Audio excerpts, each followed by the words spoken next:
seperti rusa yang merindukan sungai yang berair. Demikianlah jiwaku merindukan Engkau, ya Allah.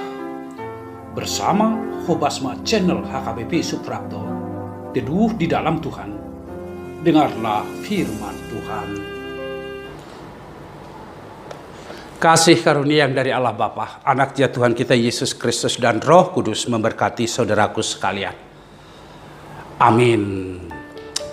Selamat pagi dan salam sejahtera kepadamu saudaraku, sahabatku semuanya, dimanapun saudaraku berada. Sukacita yang dari Tuhan kita sudah terima melalui hari yang baru ini. Dan saya sangat bahagia menyapa saudaraku melalui renungan pagi di hari ini. Nas renungan kita saudaraku di hari ini dari kitab 2 Timotius pasal 2 ayat 19 dikatakan, tetapi dasar yang diletakkan Allah itu teguh dan meterainya ialah Tuhan mengenal siapa kepunyaannya, dan setiap orang yang menyebut nama Tuhan hendaklah meninggalkan kejahatan. Demikian saudara-saudaraku yang saya kasihi dalam Kristus Yesus, Tuhan mengenal siapa kepunyaannya. Tidak ada yang tersembunyi di hadapan Tuhan. Dari ujung kaki kita sampai ujung rambut kita, Tuhan mengenal kita. Bila Tuhan mengenal kepunyaannya, itu berarti saudara-saudaraku, hendaklah kita selalu bersembah sujud kepadanya. Hendaklah kita mengerahkan seluruh langkah kita, seluruh kekuatan kita, memuliakan nama Tuhan, saudara-saudara. Tidak ada yang lain yang harus kita lakukan. Kalau Tuhan mengenal siapa diri kita, saudara-saudaraku, apapun yang kamu kerjakan, apapun yang kamu lakukan, baik di tempat yang terbuka maupun di tempat yang tersembunyi, Tuhan mengenal kita. Tuhan tahu itu, saudara-saudaraku. Kita tidak dapat lari dari Tuhan, saudara-saudaraku. Mau kemanapun kita pergi, Tuhan mengenal dan mengetahui kita siapa, saudara-saudaraku. Oleh karena itu, takut akan Tuhan adalah pilihan kita, saudara-saudaraku. Melakukan apa yang menjadi pekerjaan kehendak Tuhan, firman Tuhan, itu yang akan menjadi aktualisasi diri yang harus kita perankan di dalam kehidupan ini. Dan selanjutnya, saudaraku, dikatakan melalui renungan kita, setiap orang yang menyebut nama Tuhan hendaklah meninggalkan kejahatan. Ada konsekuensi logis yang harus kita perankan kalau Tuhan mengenal kita dan kita sering menyebut nama Tuhan. Konsekuensinya apa? Meninggalkan segala kejahatan kita, meninggalkan segala perbuatan-perbuatan kecemaran kita, perbuatan-perbuatan dosa yang tidak dikehendaki Tuhan. Itulah pilihan kita. Tidak bisa kita lari atau mencari jalan lain selain daripada kita harus taat dan setia kepada Tuhan. Kalau dikatakan, saudaraku, apa yang menjadi cara hidup dan ciri orang yang hidup di dalam kepunyaan Tuhan? Saudaraku, meninggalkan kejahatan berarti kita melakukan apa yang benar. Meninggalkan kejahatan itu berarti kita melakukan apa yang kita katakan keadilan. Meninggalkan kejahatan itu berarti kita melakukan tindakan perdamaian. 3 ciri: benar, adil, dan damai. Itu menjadi nilai kehidupan orang yang mengenal Tuhan, saudara-saudaraku, atau orang yang selalu menyebut nama Tuhan. Kebenaran itu apa? Kebenaran itu tidak direduksi dari keinginan kita atau kehendak kita sendiri, tetapi kebenaran adalah Yesus Kristus. Itu yang dilakukan. Dia bertindak benar, sehingga kebenaran absolut hanya kita ketemukan di dalam Yesus Kristus yang adalah anak Allah. Kalau dikatakan hidup adil, saudaraku, itu berarti kita harus menjaga keseimbangan di dalam kehidupan ini. Dengan keseimbangan itu maka terciptalah harmoni di tengah-tengah kehidupan.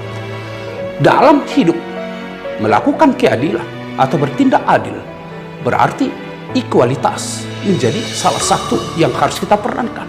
Jadi tidak ada diskriminasi, tidak ada pembeda-bedaan. Kita sama sebagai ciptaan Tuhan.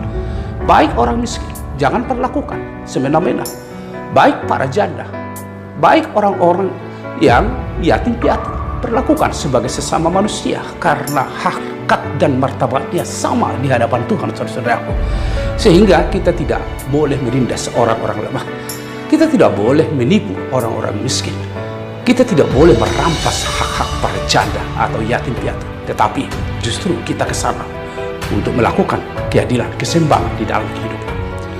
Kalau dikatakan bertindak di dalam kedamaian, saudara-saudaraku, damai itu berarti kita bisa berdamai dengan diri kita, menerima apa yang ada di dalam diri kita, menerima dari apa yang ada di dalam kehidupan saudara-saudara kita yang lain, berdamai. Jadi di dalam tidak ada kecemburuan, iri hati tidak ada, tetapi kedamaian, mensyukuri apa yang ada bagi kita, dan pada saat yang sama bersyukur bahwa orang lain juga memperoleh hak yang diberikan Tuhan kepadanya. Kita tidak ada kecemburuan di dalam kehidupan itu. Berdamai itu hidup rukun, saudara-saudaraku. Tidak ada perselisihan, tidak ada kerusuhan di dalamnya, tidak ada tindakan peperangan di dalamnya, saudara-saudaraku. Kita hidup berdamai dengan semua orang, berdamai dengan diri kita, berdamai dengan alam ciptaan ini. Itulah tindakan yang benar di hadapan Tuhan. Meninggalkan kejahatan.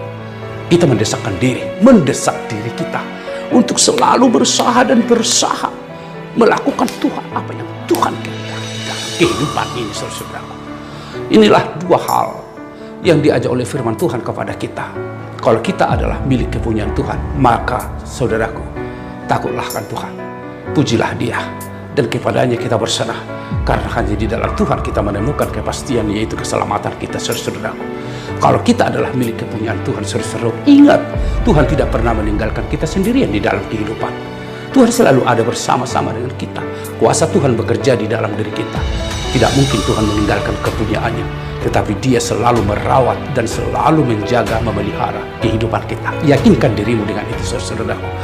Kalau yang dikatakan yang kedua, saudara-saudaraku, maka tinggalkanlah kejahatan. Segala tindakan, segala perbuatan yang bertentangan dengan kehendak Tuhan, maka harus kita rela untuk meninggalkan itu. Kita katakan sudah, goodbye untuk semua perbuatan-perbuatan lama. Sekarang hidup baru akan kami perankan di dalam Tuhan. Dan demikian, saudara, kita menjadi orang kepunyaan Tuhan. Tuhan memberkatimu, saudaraku. Kita berdoa. Kami bersyukur untuk firman yang telah menyapa kami. Sungguh kami bersyukur bahwa Tuhan adalah pemilik kehidupan kami. Tuhan adalah pencipta kehidupan kami. Terima kasih Tuhan, biarlah kami melakukan hidup takut kepadamu, bersembah sujud hanya kepadamu, dan mentautkan seluruh hidup kami, masa depan kami hanya kepada Tuhan.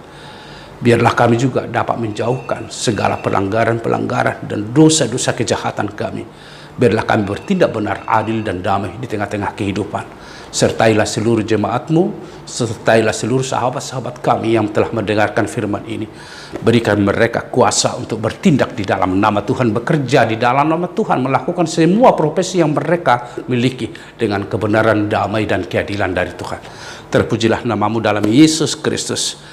Amin. Saudaraku, bertindaklah benar di hadapan Tuhan, tinggalkan kejahatan, dan Tuhan memberkati kita semua.